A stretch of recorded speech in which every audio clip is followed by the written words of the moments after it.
That was tough. Auburn drops another one at home. This is happening in Auburn, Alabama. We're a football school, but we're also an everything school. You are Locked On Auburn, your daily podcast on the Auburn Tigers. Part of the Locked On Podcast Network, your team every day. Yes, welcome on into Locked On Auburn, your daily Auburn Tigers podcast. I'm your host, Zach Blackerby, and thank you so much for making Locked On Auburn your first listen every single day. And joining me for the Henry Service Company post-game show, Darrell, Dapprich, as we recap here, Auburn's 77-69 loss in a game where Auburn looked like the better team until about 10 minutes left to go, Darrell, and then just Alabama's talent took over. I mean, that's what I just saw. Yeah, I think Alabama has a situation where they have players that can close. They have closers and finishers. Right now, Auburn is struggling looking for that. This is a trend that we have seen now time and time again in the 6-game stretch where Auburn's 1-5 is they've actually had leads in the second half of basketball games. They've extended it to 5, sometimes 7, and can't close. And I just feel like you can't let good teams, great teams. Alabama's a top 3 team, probably one of the best, probably the best team in the country between them and Purdue. But really, my comments are going to be focused on Auburn. You can't let a team that's really good, hang around. And Alabama's going to hang around because they're so talented and they have such great shooters and they can score the basketball. But what they have right now is a mentality that they finish. They were down double digits against Houston at Houston and found a way to win. Auburn has been up in games in the second half, and that perpetual bug that has been not being able to finish and close games has been there, and that's because I don't think they have a closer. I think you got to have a player that's willing to take a game over late, and Auburn is lacking that right now. Yeah, the only folks that seem to want to be the closers on this team is Wendell or KD, and they aren't able to do it. I think Wendell can do it on a night where he's feeling it. For whatever reason, Janai can't do it or doesn't want to do it, which I kind of feel like it should be him or Jalen, and neither of them seem to step up in those situations. And it killed us again. I mean, the final looks way worse than like what it actually was, right? I mean, this is a game that was a 3-point game, and then then Auburn had to start fouling Alabama at the end of it. So that certainly stinks. It certainly stinks from an optic standpoint, but this is a game that was really set up for Auburn to win. I think with game day, I think with all the pressure on Alabama, I was asked about it all week on the radio, Darrell, on stations all throughout the state. And I'm like, I don't know, I feel really good about Auburn's chances here. And a lot of what Auburn needed to do, they did. They just couldn't slow down Alabama in the last 4 minutes of the basketball game. And that's, sadly, we've seen that before. That tends to speak to depth. I think, Alabama's a very deep basketball team, but I felt like Auburn. It's quality depth, too. Yeah, I mean, quality depth. So many different guys can get hot. We don't have that. Yeah, Auburn can play 10 guys, but what are you getting from 3 of the 10? That's the problem. And I think, there were a variety of things that I felt like Auburn had to do to win this basketball game. And, the free throw differential for a while there looked like it was going to be the difference, and then it started getting evened it up. I mean, Auburn only shot 3 more free throws than Alabama, and that's because they had to foul late. But you can't shoot 32%, Zach, and beat Alabama. I'm sorry. No. You just can't. And that's what it comes down to. Alabama shot 59%. I mean, 59%. Only 29% from 3, but was eating Auburn alive in the paint. This is one of those games where Auburn was really on the back end of the negative side of the differential of points in the paint. And, Auburn actually hit 1 more 3 than Alabama, but could not. 32% is going to get it done when Alabama's shooting 59%. Now, Auburn did hit 9 more free throws, but still, you've got to shoot. I've said it all along. You had to get into the 80s, I felt like, to beat Alabama today. And you had to shoot at least, felt like 45%. And neither one of those happened. And so you get the outcome that's probably expected when that happens. Yeah, or you just keep doing what you were able to do in the first half defensively. I mean, they were forcing Alabama late into the shot clock, and then about 10 minutes left to go in the game, Darrell. I mean, Alabama was just like, let's just attack the basket, because Auburn wasn't going to stop them or get in their way. I mean, that's kind of what we saw towards the end of it. And that's ultimately what allowed Alabama to shoot 59.2% from the floor. I mean, that's just, I mean, they shot 64% in the first half. So Auburn actually cooled them down a little bit, right? In the second half, 56%. Yeah, but 55% the shot selection changed. I mean, the shot selection changed, but still, if you can't, they did a good job of guarding the three, except a couple times they didn't rotate over. They left guys wide open when they went for backside steals or try to double team people. Yeah. But again, you can't allow your opponent to come in on your home floor and shoot 60%. You only shoot 32%. You're not going to win. I mean, you're just not. I don't care what anything adds up, free throws, rebounds, turnovers, unless Alabama would have turned it over 20 times. You don't have a prayer when you give up that field goal percentage and can't match it scoring yourself. Alabama made its last 3 of 3 shots. Auburn 1 of 10 from field goals to end the game. That speaks to the finishing aspect, right? Stone cold. Yeah, the close, the being able to close. Those stats are indicative right there. That tells the tale. 1 of 10 means you just can't finish. Yeah, devastating. Just go 4 of 10 at home. 5 of 10 at home. I'm getting texts from people at the game and covering the game that it's like the most electric atmosphere that they've been at in a long time, specifically in Neville Arena, and it's like, that's how you finish? Because if you can't finish in that situation against your rival, against probably their best team they've ever had, and you're in a situation where you can win and you don't want to finish, what are you doing? Why are you here? Alan Flanagan, 1 of 9 from the floor. He had a minus 12, plus minus. What are you doing? Well, and not only that. I just don't get it there. I mean, what do we do? We need people to step up and look, I've been kind of critical on Wendell Green, but there's no question that dude wants it. I wish more people on this team had his mindset, and it's just not there. There's no dog in this team, and it stinks. It's tough to watch right now. Well, Bruce Pearl's got to take some responsibility about what happened with Flanagan. Okay, I'm just going to be very honest about that. Flanagan played the second most minutes on the team tonight. He played 30 minutes. Why do you keep running him back out there when he's 1 of 9 and doing some of the things? And some of those 9 shots were horrific. Terrible. Fade away, 3 dudes on me. So the only way to combat that is him trying to draw a foul, but you got to feel that out. You're not getting those. And nobody. I don't think the officiating was as bad as people are making it out to be. But it's just the answer used to be you play Allen for 30 minutes because of defense. But it's not even that anymore. You can't even make that argument. I would have taken him off the floor and held his minutes to around 25 and given Chris Moore 5 more minutes. I know you're not getting much out of Moore, but at least he's not going to hurt you. You see what I'm saying?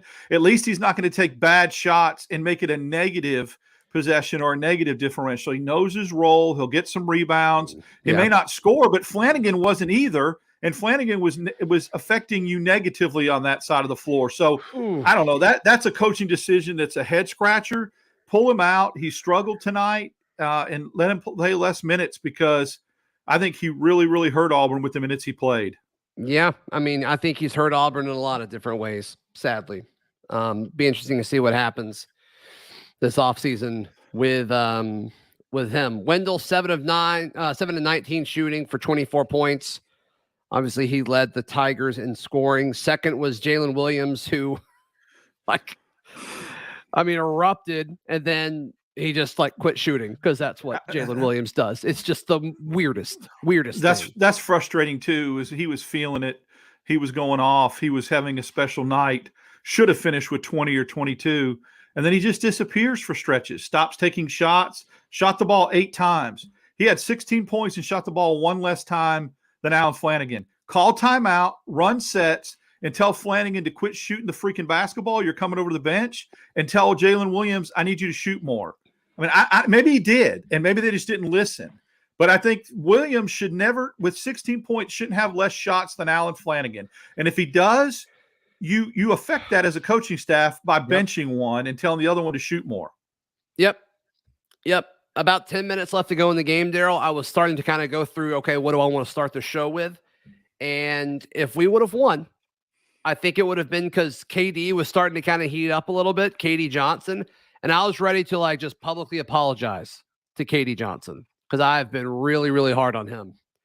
And he was okay, right? Like he needs to quit shooting threes. I don't really get that, but 12 points, 7 rebounds, and was kind of a spark. Did some things defensively. There are other things where he just like lets his guy free, but I was kind of expecting more from KD down the stretch just because of the way he was playing. And then after that, it was just a bunch of dudes who like didn't step up. Janai Broome, 3 of 11 from the floor. Like that's just not what we've typically seen from him. But that size just ate him up. That size that Alabama has just ate him up down low. Also, a lot of his touch that we've seen just around the basket. You call them bunnies, right? Like those didn't fall. I don't know, man. That was a really, really tough 10 minutes to watch. 10 minutes of basketball. It's just like Auburn's not as good as Alabama. Like, let's be very clear. But they are way better than finishing the game 1 of 10 from the floor. They are just better than that. But Darrell, it keeps happening over and over and over again. So maybe they're not. That sucks, I think but maybe they're not. I think they're not showing indicative of being 1-5 their last 6. I think they're a better basketball team than that. I think they should have won at least, if you want to consider yourself a good team and a team that, can be an 8 or 7 seed in the NCAA tournament, you got to win 2 or 3 of these last 6. And they have not. They have absolutely they've not played bad except this last stretch of 8 minutes of this basketball game. They've been in these games, but there was an opportunity there for the taking with Kentucky losing. Auburn had an opportunity to cement themselves in that 4 slot with a game lead. They could have jumped a seed line with the win today. There's a lot left to play for. I mean, there's 6 games left. And again, 4 of those are very, very winnable. Maybe 5 of those are winnable. But if they've got to figure something out, or it could be really, really dangerous coming down the stretch. Yeah. Yeah. All right. Let's go to some comments here. Let's just address the main question. Pew War Eagle says, why can't this team finish? Are they capable? Darrell, I think it's a mentality thing. I think it's a mentality thing that like Wendell's the only dude who really wants it on this team right now. Am I too critical in saying that? Yeah, I think that I am too critical in saying that? No, you're not too critical in saying that. I was going to say, to go back to your point, you're right that he is the only one, and he seems like the only one that wants to take the big shot late. But the reason why we can't finish is because we don't have another person that wants to finish. We don't have a closer. And so, that's the definition. The simple definition is you've got to have guys step up that prove that they can hit that big shot to close. And if you don't have them, you can't finish. Yeah, that's right. That's right. War Eagle Wyoming says team full of role players. Right now, that certainly seems to be the case. Look, I mean, Alabama's got the roster that you want, and it's what Auburn had last year, where you have a collection of really solid college basketball players and then an NBA player or two. Like that's how you win this league right now. And I think that's why Kentucky's had a kind of a tough run, because they have the NBA side of it. They don't have the veteran, good, solid college basketball player side of it. Alabama has what Auburn had last year, and it just stinks to see it happen in Tuscaloosa with what we got to see in Auburn last year. It's a very similar makeup of a team. Because look, I think Alabama's got some studs. Don't get me wrong, but like if you take Brandon Miller off of that roster, it's just a different team. It's just a different team. It is what it is. I mean, he's that good of a player that he's going to make the guys around him better. We saw the guys on this roster benefit from having Jabari and Walker last year. Did some of us take Walker Kessler for granted probably a little bit more than we should have? Yes, I think so. And I wouldn't be shocked if some members of the team took him a little bit for granted too. And then it becomes a transitional thing where you're used to 2 guys being the guys, and now you've got to step up this year and do what they're supposed, and you can't, because you relied so much on 2 dudes last year that went to the NBA. But so what? That Auburn's at a situation in its program, despite what others might think from across the state, that it's a really good program. It's a stable program. It'll be in it every year. So you should find other players to replace the 2 that left that make plays. That's what programs that have sustainability do. Again, you made mention to it. Alabama's got a generational talent team this year. Let's see what happens with that. This is the best team they've had, I've said, in a long time. And let's see how far that gets them, when they go and play in the tournament and that kind of thing. So it is what it is. It flip-flopped, but I feel really comfortable about the future of this team. Call it sunshine pumping or whatever you want. I saw a comment on that. I'm stating facts.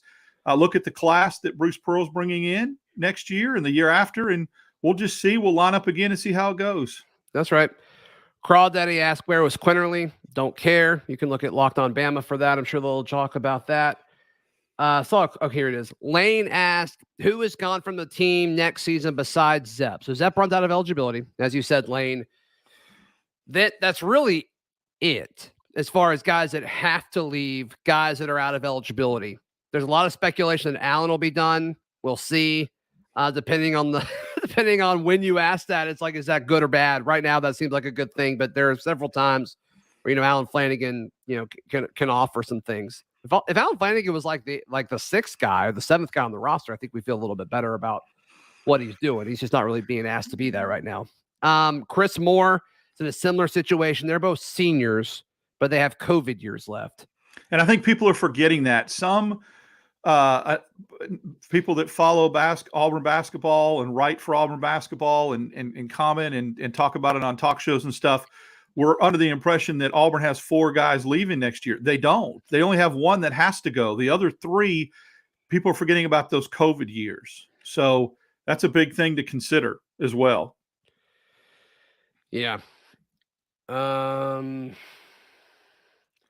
right. A lot of people saying Auburn's an NIT team now, Darrell. You want to address that?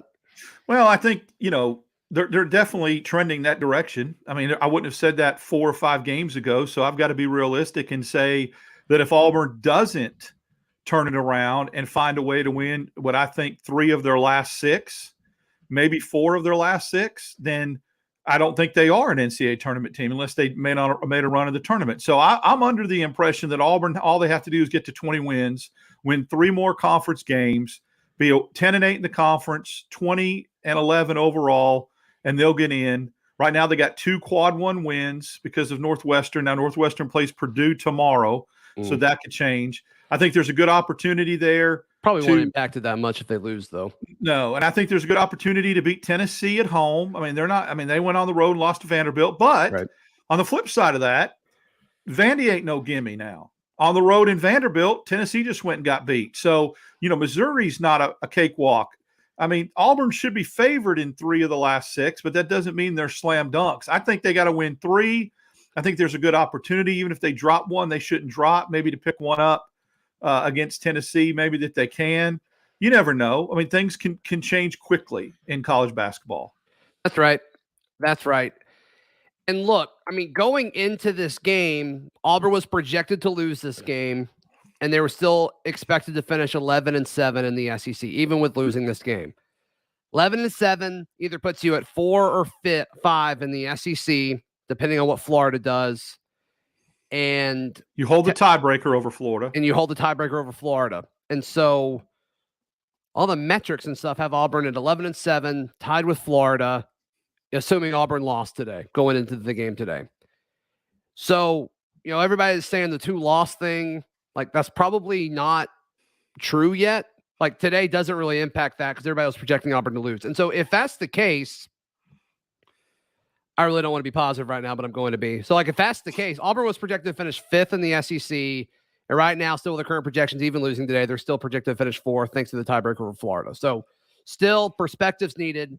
Just the way they lost today really, really doesn't sit well with me. It is what it is.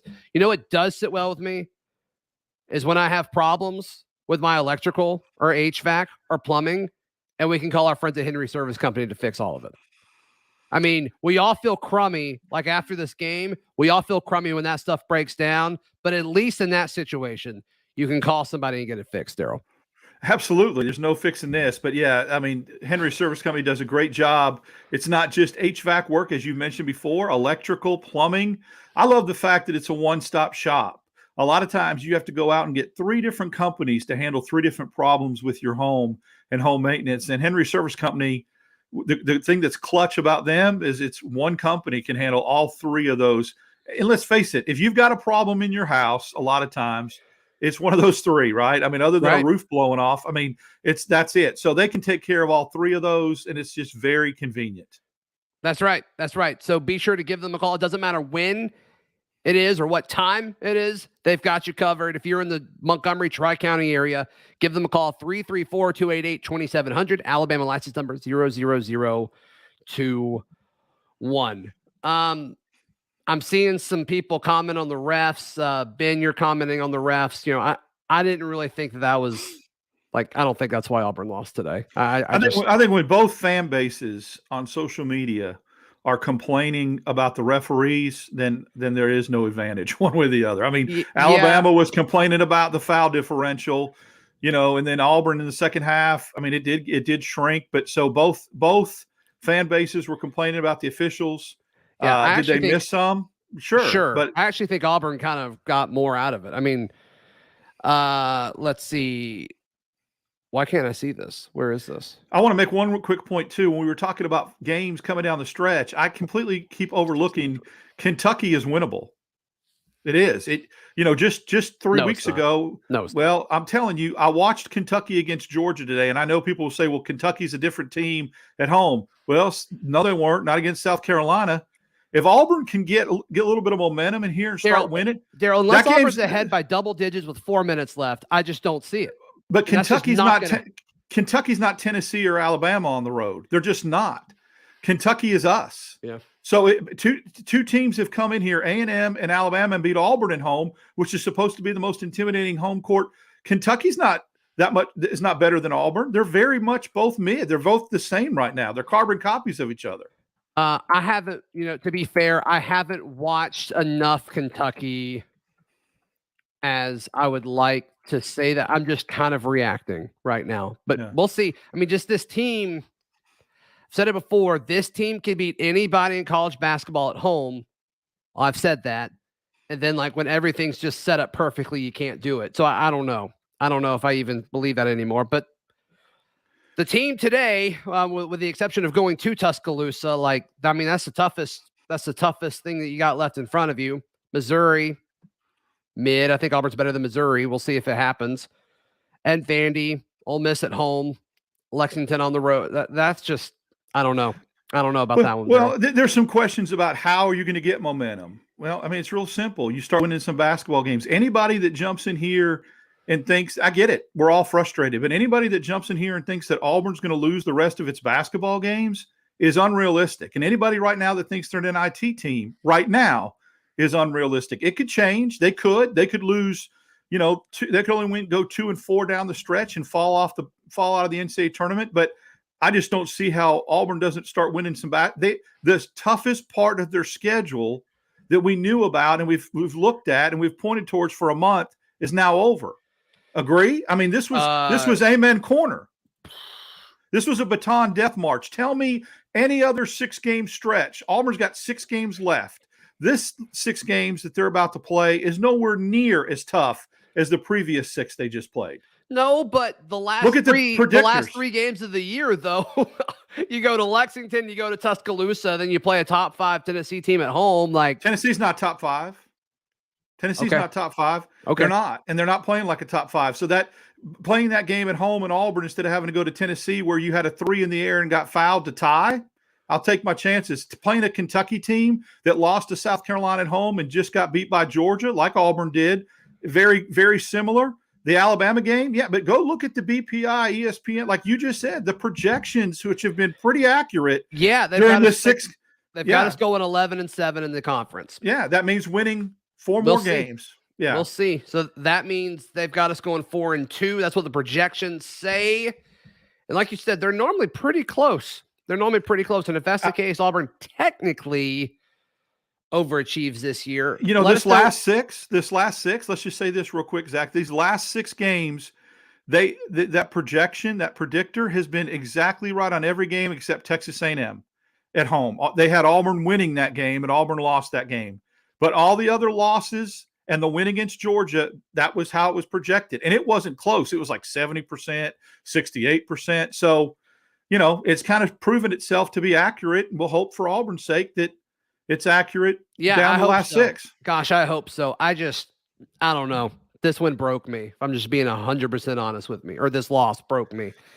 Yeah. So in the live chat, several of y'all are saying 0-6. That's stupid. But what do you think? What do you think Auburn's record is in the final 6 games? I'm going to say 3-3. I'm going to say 3-3, and it's going to be really interesting if that's enough. You'd be 20-11 overall. You would be 10-8 in the SEC. I don't know if that'd be enough with the way the bubble looks right now. If one of those 3s of win against Tennessee, you pick up another quad 1. That's fair.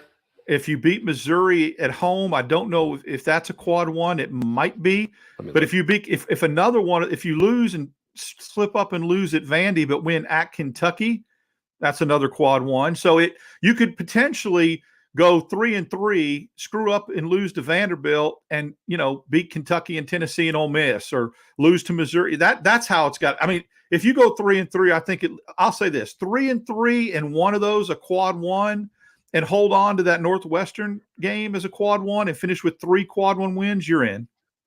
Missouri is 54 right now, and you're on the road, so I think that actually would be it. No, you're at home. You play Missouri at home. Oh, you're right. So that probably that's a quad 2. Okay. Yeah, quad 2. The good thing going for Auburn, and people need to understand this that are commenting too, the NCAA selection committee looks at good wins just as much as they look at bad losses. We've heard that. We've had guys on the weekly show that I was on. So Auburn right now has no quad 3 or quad 4 losses. They have no bad losses. That's also very beneficial when you're figuring out net and Ken Palm and that kind of thing. What do you think of the rotation? I mean, you can tell Bruce is trying new stuff. There was they stuck with, help me out here. It was Trey Donaldson, KD at the 2. I guess Lior was at the 3, and Chris Moore was at the 4. And I don't remember if it was Dylan or Janai in at the 5. But that's weird. That was a really weird lineup, and there's just so many sets that we run where I'm like, where are the points coming from? How are we going to score points with this personnel in the court? Yeah, that was mind-boggling to me. I was scratching my head because you've got to have an outlet, or you have to have scoring options when you're playing a team like Alabama, because we talked about you have to get in the 80s. If you're playing one of those 50-point, when the game's in the 50s, then you can do that, right? You can run a lineup out like that for about a minute and a half or 2 minutes. But when you got to match baskets and every stinking point is so crucial, and you got to get in the 80s, that lineup that just does not have a threat to score for 2 minutes, 3 minutes of a stretch can kill you. Yeah.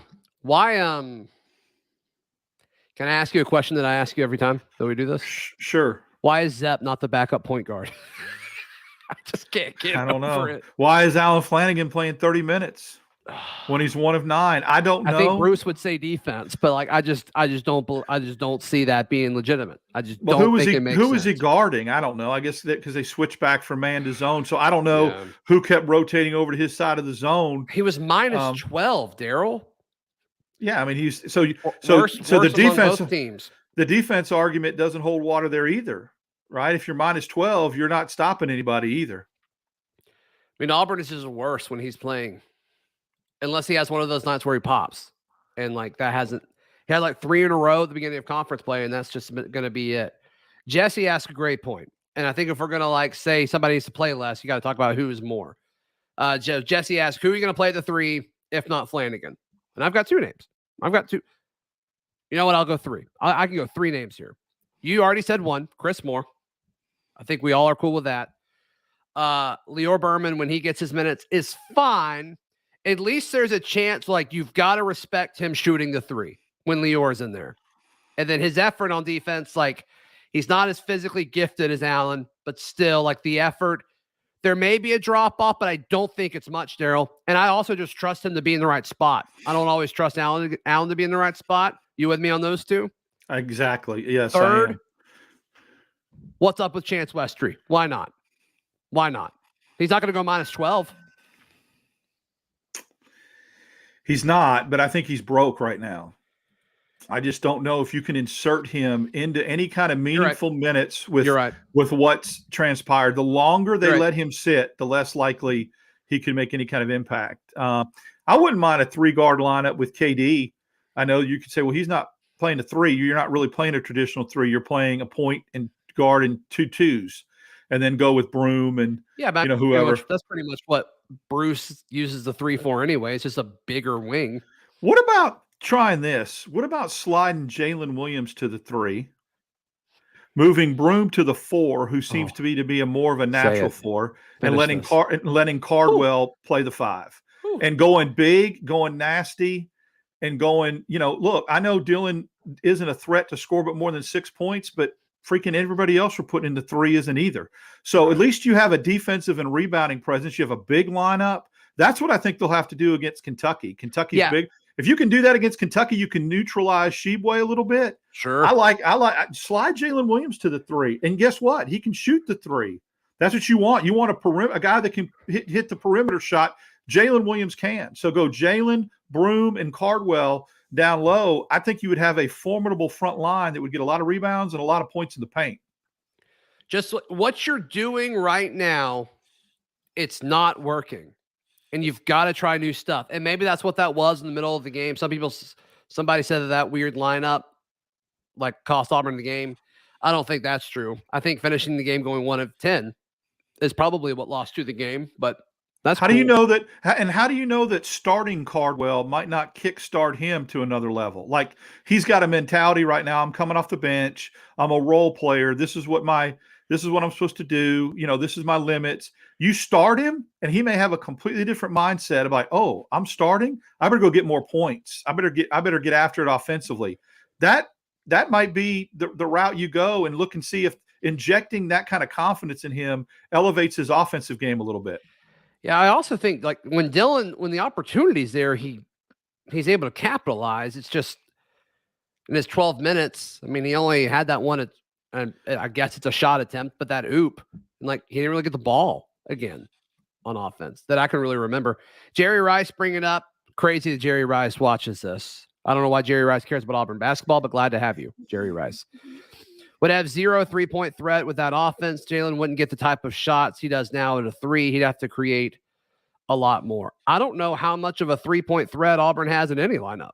And that's not necessarily true, because with Cardwell and Broom in the game, you've got 2 guys that can set high roll picks and get Jalen Williams open for a 3. So if he's playing the 4 or the 3, he can still get looks. Flanagan's playing the 3 and is getting a ton of 3-point looks. Too many, in my opinion. So you've got Broom and Cardwell who can both rotate, giving you high ball screens to open you up for the 3. And I also think with those 2 bigs on the floor eating up some space and drawing attention down below, clogging up a little bit more, you have some freer opportunities from the perimeter, and maybe get some spacing, bring Broom out from away from the basket, his defender with him, and you have an opportunity for more lanes to drive.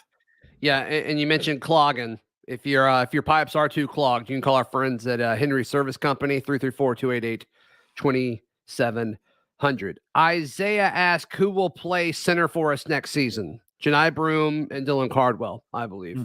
Yeah, neither one of them are going to go to the NBA. Yeah, so Dylan seems like the guy that would use a COVID year. So that might be the opportunity too next year to make that lineup, because Jalen Williams could come back, and then you get some guys, obviously Holloway that plays the point. And so we'll see. I mean, I think you got to do something. You'll have to rotate some things and change some things up next year. Maybe Trey Hoare becomes that 4 or that 5, that backup guy, gets his confidence, another year under his belt. You get minutes from him, then you can do that with Cardwell, and that would be very, very beneficial. Sure. Storm, that is his real name. We've confirmed. I'm just so over getting my hopes up only to see Auburn choke it away in the final 4 minutes. I've grown cold this season. Not closing. It sucks. It's very, very frustrating, and I get it. I feel it. It's a horrible feeling right now because it's 5 out of the last 6, but I just don't feel like this is something that's going to be permanent or perpetual. I don't think Auburn's going to go into a funk. on their last 6 games. I think this was a very tough stretch that we all saw coming. I expected us to win a couple more. But now, if Auburn comes out Wednesday night and lays an egg, then I'm saying it's over. I'm just going to be very honest with you. If Auburn comes out Wednesday night at home and doesn't get a W, it's over, because I don't see how they come back from that. So you get on a little run, win a couple games, steal one on the road, we'll see. But I get it. When you can't close, we remember the last thing we've seen. And right now we've seen 5 losses out of the last 6. It's tough. Darius Pugh asked, does Wendell get drafted? No, he does not.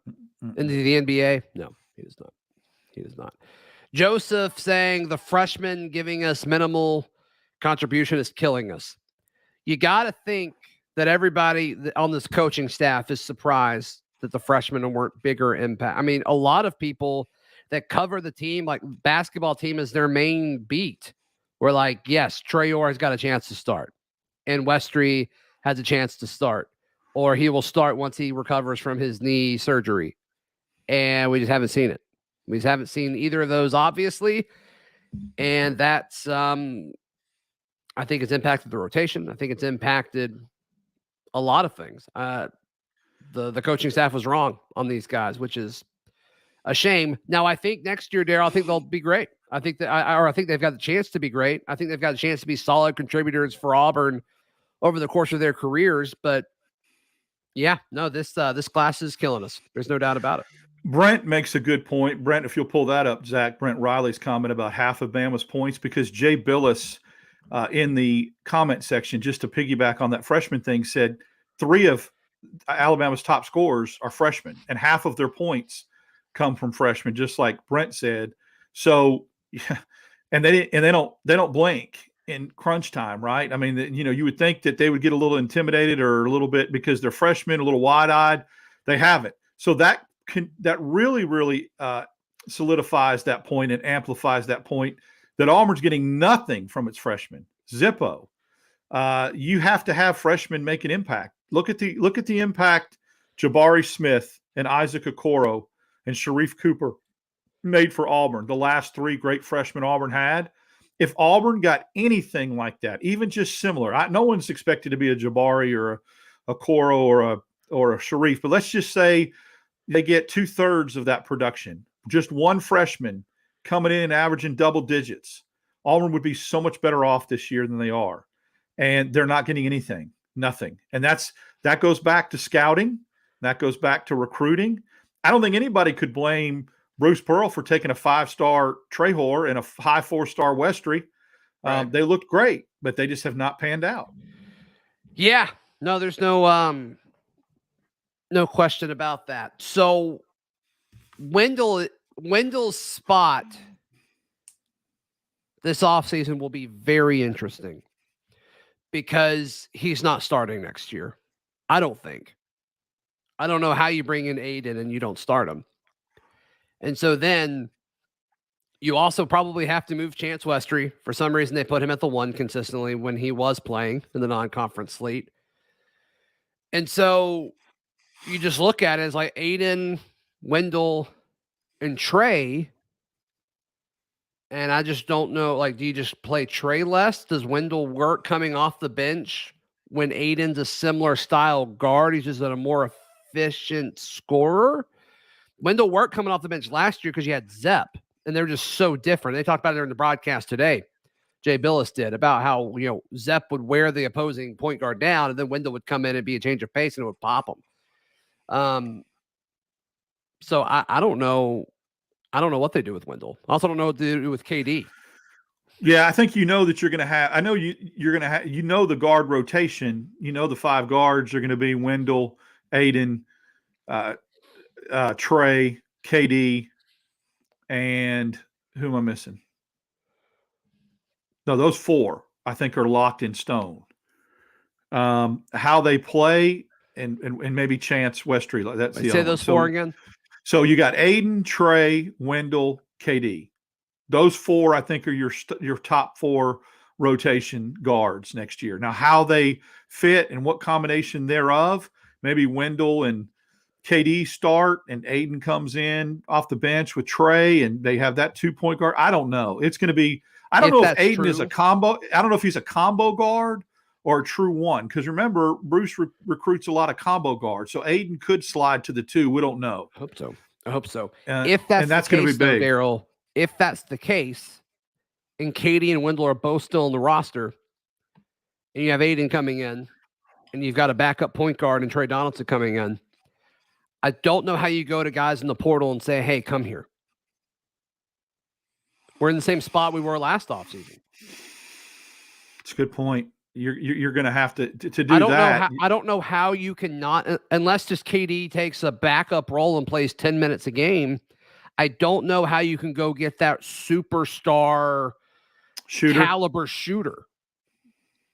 Yeah. I don't know how you do that. I don't know how you sell that. You can get one that plays the 3 like Stevenson does. Can you? What if Allen comes back? So, I don't know if you can do that. Well, he ain't coming back. I don't think he's coming back. Bruce has to get, you got to process guys. You've got to figure out how to do that. You go get the shooter that you need in the transfer portal at the 3 position. There's a ton of 3 guards that are 6'4", 6'5" right now that are shooting lights out across the country, and that's what you go do. Yeah. And Doug saying get rid of KD. I'm with you. Right. As far as, okay, and then you roll the dice and you try to get somebody with more upside in the portal. I'm with you. But also on the human element, KD's already used his free transfer. And so I don't know what his graduation track is. I feel like he's getting close, but I just don't know what it is. And so if he's not set to graduate and you tell that kid you got to leave, he just can't play college basketball next year. So there's still a human element to this too, where it's when you get 3 dudes at the same, at the guard position at the same time, and they're here for 4 years, it's, I don't know, there's a human element to this too, where it's they're kind of stuck here until they graduate, or you just don't care, which I don't think Bruce is going to do that. So there's other elements to this too, Darrell. It's a weird situation. There's other elements because, as we mentioned before, Desi Seals and Trey Alexander should be on this team right now. And no fault to this coaching staff. One didn't want to compete with the other guards that were brought in, and one couldn't because he was a sports management major. Right. And so he couldn't get in. Desi Seals couldn't get in. How good would they look in this offense right now? Now, of course, you wouldn't have probably KD and maybe another guard because you went out and got them after those guys fell through. But that's kind of what's happened over the last 2 years. And it didn't hurt Auburn last year to not have Seals and Alexander on this team because you had Jabari Smith and Kessler. And this is where it's showing up. And you've got to learn from your mistakes and go out next year and get a guy that can stroke it, even if you got to put him at the 3. Yep. Thank you so much to Henry Service Company for allowing us to do this and just kind of talk this out throughout the year. I'd be free. My wife would hate me right now because I would just be complaining, and I get to do it to you guys. Amen. Yeah, exactly. It's cathartic, isn't it? Oh man, I don't feel great, but I do feel better than 43 minutes ago. I think we're going to know a lot about this Auburn basketball team when we sign off next Wednesday night. I think they'll either turn things around and play really well at home and start to, get things on the right path for down the stretch. Or if they lay an egg, I think you can go ahead and it's a wrap on the season. So Wednesday night is very, very crucial. Yeah. And we'll just see how it turns out. Yep. We'll wrap it up with this. Oregon, Wyoming, is Dap sitting on a throne? Yes, people because think he is a king, and there's no other way to. That's a wardrobe closet behind me. It looks like a big bishop's chair, or it does look like a throne. It's a wardrobe. It's a wardrobe closet that I have my clothes in. So there you go, Pope Dap. That's right. Yeah, there you go. I'll bless everybody. They need it on the way out. We need it. Thing. Dap, how can people show you some love, buddy? Twitter, Dap6410. Be sure to follow me. Some interaction there. And then Monday morning at 7:10 with our good friend Ben Taylor, Auburn Opelika this morning. We'll talk for about 20 minutes. We'll have the Super Bowl to talk about. We'll have, obviously, this game. And then we'll be back at it, Wednesday? Yep. We'll be live again Wednesday night for sure. For sure. Yep. Hey, tomorrow morning, I'm planning on dropping, Sunday morning, I'm dropping an episode. I sat down with Jason Jones to chat with him. So talk about everything that's happened so far this offseason from a player point of view. Be sure to check that out. Call our friends at Henry Service Company, 334-288-2700. Alabama license number 00021. We'll see you tomorrow. This has been Locked On Auburn.